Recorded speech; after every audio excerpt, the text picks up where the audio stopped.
you really aren't capable of representing yourself. And I do think that my ruling yesterday was correct. It seems that you're unable or unwilling to abide by the rules of procedure and substantive law, and I don't think that you can make a valid waiver of counsel. The court had spent some time yesterday afternoon reviewing a case, Hotep L v. State of Indiana. And of course, the citation didn't make it onto my notes here, but I can get that for you, Mr. Patton. Your name is Michael Corleone Allegretti. That is your legal name. That's not my legal name. I changed it. Do you have documentation that you changed? Yes, I do. Please don't cut me off. I'm sorry. You wrote some documents and filed those with the court on 2 separate occasions. Yes. I struck both of those filings from the record. Have you ever had experience speaking in front of people? I'm doing it right now. Have you ever had experience speaking in front of a large group of people? Yes, I have. Okay, tell me about that. I can't remember. Okay. I don't know how to articulate it is what I actually mean. Well, you would articulate it by telling me what experience you have. I've been in front of people where I've spoke to a group of people before. How many people do you think were in that group? At least 25 plus. Okay. And how many, how It's a often, presentation. how often have you had the opportunity to do that? More than a handful of times. How many is more than a handful? 6? I have no idea. I cannot give you, that would be lying. Okay. The other thing that a lawyer would do in a trial is help the court prepare jury instructions and select a jury. You understand how to select a jury? Yes. What would you do in that circumstance? I would cross-examine them. You would. Lawyers have the training, knowledge, and skill at properly preserving the record of a case for appeal. Have you ever been involved in an appeal? No. This is an important part, and I would ask you to take note that you will, if you decide to not have an attorney, you'll not receive any special treatment with your defense. You'll have to follow all the same rules and procedures in your case as an attorney would have to. The state will have a competent attorney, and they'll have that advantage that an attorney represents for them. If you decide to represent yourself and the result turns out badly, you need to know that you will not be able to complain that you were ineffective as your own attorney in your defense. Tell me more about your skills and knowledge that you have that you believe would be helpful in representing yourself. Where do you want me to begin? Ask me a question and I'll answer it. I ask you a question, sir. What skills or knowledge do you have that would be helpful to you in this regard? I'm able to learn quickly, and I know I can represent myself.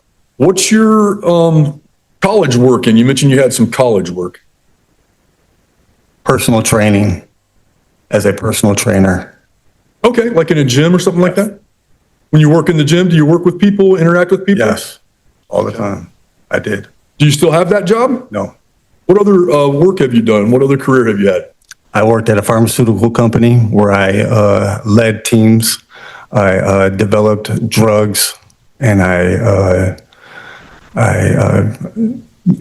was promoted multiple times as team leader to a supervisor. To what degree did you lead people? We led multi-million-dollar studies that had my name attached to those, to where I had a lot of responsibility, and I had to learn fast and move fast. Have you ever studied criminal? Go ahead. Well, I never was in the pharmaceutical company, so I learned fast, and I only had that job for 3 years, and I was able to propel myself that quickly with the little knowledge I had. Have you ever studied criminal law? I'm studying it now. Have you ever studied criminal law previous to now? No. Have you ever had previous experience in the criminal justice system? Here comes the biggest mistake. Arguments that almost never work in a criminal courtroom. Yes. What's the experience you've had in the criminal justice system? When I was dealing with previous cases in the early 2000s. Okay, tell me more about that. I submitted to whatever the court told me to do.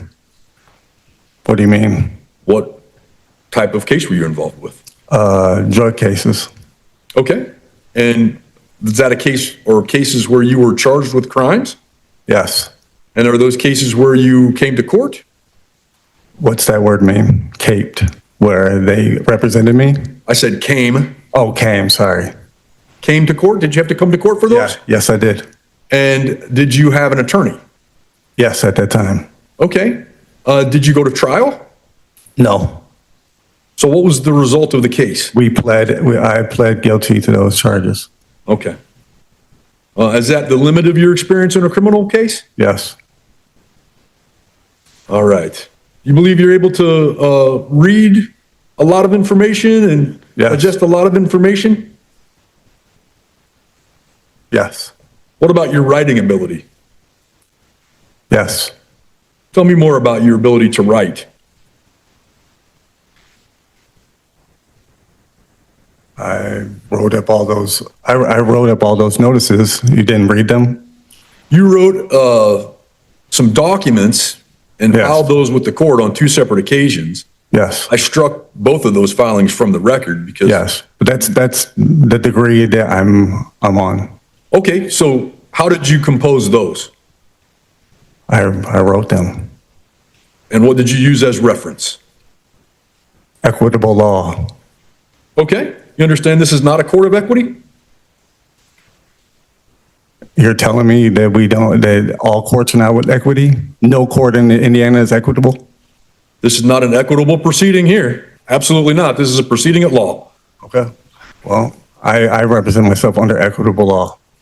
Well, we make I think, fine distinction in Indiana between what are equitable cases and what are cases at law. And this one most assuredly is a case at law. You're entitled to a jury trial. You understand that in an equitable case, you're not entitled to a jury trial? You understand that? Yep.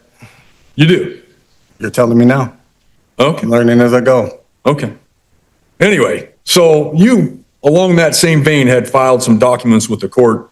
In those documents, you attempted to distinguish between your physical self and a capitalized corporate version of your name, not even your legal name. Do you understand that the court doesn't recognize that distinction? No, I do not. Okay? You understand that if you represent yourself, you'll be proceeding as the single legal entity named in the charging information, specifically Michael Corleone Allegretti.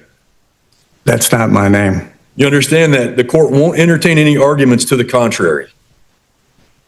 If that's what you're telling me. Okay? Is that a yes or a no? I understand that. No. What I asked was whether or not you are aware that the court will not entertain arguments to the contrary. Your name is Michael Corleone Allegretti. That is your legal name. That's not my legal name. I changed it. Do you have documentation that you changed? Yes, I your do. name? Please don't cut me off. I'm sorry. Where did you get that documentation? In Michigan. In the state of Michigan? Yes. You have a court order that changes your legal name? Yes, I do. Where's that documentation? In my files. I had it in my possession yesterday. Okay, well, in this order today, will order you to provide the change of name I will. order from the state of Michigan to the court I have no problem. within, say, 10 days. I can do it today. And then, well, I'm going to give you 10 days. Okay, thank you. And then have you not changed your driver's license? Not yet. I'm still in the process of doing everything. When did you have the hearing that resulted in the name change? I put it on my documents when I gave you the notice of intent. I put it on my documents then. Do you still have the copies? How recently was it? I don't remember the exact date. Did you have to go to court in Michigan for it? Yes. You don't remember when it was? I don't know the exact date, no. Were these charges I gave you all the documents, sir. were these charges already filed at that time? Yes. Okay. You also, in those filings, suggested you're making a special appearance or that you do not consent to this court's jurisdiction. You understand that in a criminal proceeding, your personal consent to the court's jurisdiction is not legally required. Say it again. Do you understand that in a criminal proceeding in Indiana, your personal consent to the court's jurisdiction is not legally required? No, I don't understand that. Okay. Do you understand that the state of Indiana has jurisdiction over the charges filed against you, and this case will move forward regardless of whether you agree with that jurisdiction? I don't understand that either. Okay. You seem to be clever enough to understand these things. I asked you earlier whether or not you're suffering from a mental health condition. I predict that at a certain point, if you continue to suggest you don't understand simple terms, that your attorney will suggest to me that I need to have you evaluated for competency. Do you understand that that's a possibility here? Nobody's speaking for me. He's not my legal representation. Oh, he is. Calling the judge an actor that may have just destroyed his chances of representing himself. Do you believe that you are incompetent and incapable of proceeding on because of mental incapacity? No. Do you believe you understand the players in the courtroom? What players? Do you believe you know what I do as the judge? I believe you're an actor. Okay, sir. The other thing that you put in the record, you attempted to apply concepts like suretyship, subrogation, demands for accounting, and different things like that in these criminal charges. And as recently as a few minutes ago, insisted that you're dealing with an equitable case here. You understand that the Uniform Commercial Code, civil contract law, and commercial equity have absolutely no application in this criminal prosecution? I'm just here to settle the matter and put my stuff on record that you already struck. How come we're going over it if you already struck it? Sir, it's an important part of the Ferretta determination. I can't allow you to represent yourself if you can't answer affirmatively to these questions. And you've already not answered affirmatively to 2 out of the 4 that I have here that I want to make sure that we go through. Do you understand that? No. Okay. Well, what I said was, and I just want to make sure our record's clear, the UCC, civil contract law, commercial equity have no application in this criminal prosecution. And you understand that the only rules that apply here are the Indiana Rules of Criminal Procedure, the Indiana trial rules as they're brought into those criminal procedure rules, Indiana rules of evidence, and substantive criminal laws of the state, along with various other administrative rules that we have to abide by, including our jury rules. Do you understand those are the only rules that apply in this case? I understand now. You do understand? I understand what you just said. Okay. And then I want to make sure you're clear. The United States Supreme Court has made it clear that the right of self-representation is not a license to abuse the dignity of the courtroom, nor is it a license to ignore the actual rules of procedure. Do you recognize that? Yes. You understand that if you are allowed to represent yourself, you'll be held, as I mentioned, to the exact same standards as a lawyer, as a licensed attorney. Am I ready to talk? I'm sorry. I'm just waiting on your response. Oh, yeah. Yes. And you understand that I will not permit you to waste the court's time or the jury's time by raising the theories that you've raised thus far, commercial law defenses, or challenging, say, the capitalization of your name, for example. Do you want me to answer? It was a question. You Yes. understand that? Yeah. And you understand that if you attempt to use your self-representation to file frivolous documents, disrupt proceedings, or refuse to follow rulings on issues, I'll find that you've forfeited your right to represent yourself and will appoint counsel to take over your defense. Are you going to give me examples of frivolous? Because Everything up to this point leads to one question. Is this a real defense or just courtroom disruption? I won't know until I file them. Well, the 2 attempts you've made to file documents previously were both deemed to be frivolous. So should I just bring them to you directly and then you'll let me know? I haven't made that ruling yet to require screening before filing, but it's on the horizon if you continue to file things that have nothing to do with the criminal case. Okay. So because you answered no to the first couple questions, you really aren't capable of representing yourself. And I do think that my ruling yesterday was correct. It seems that you're unable or unwilling to abide by the rules of procedure and substantive law, and I don't think that you can make a valid waiver of counsel.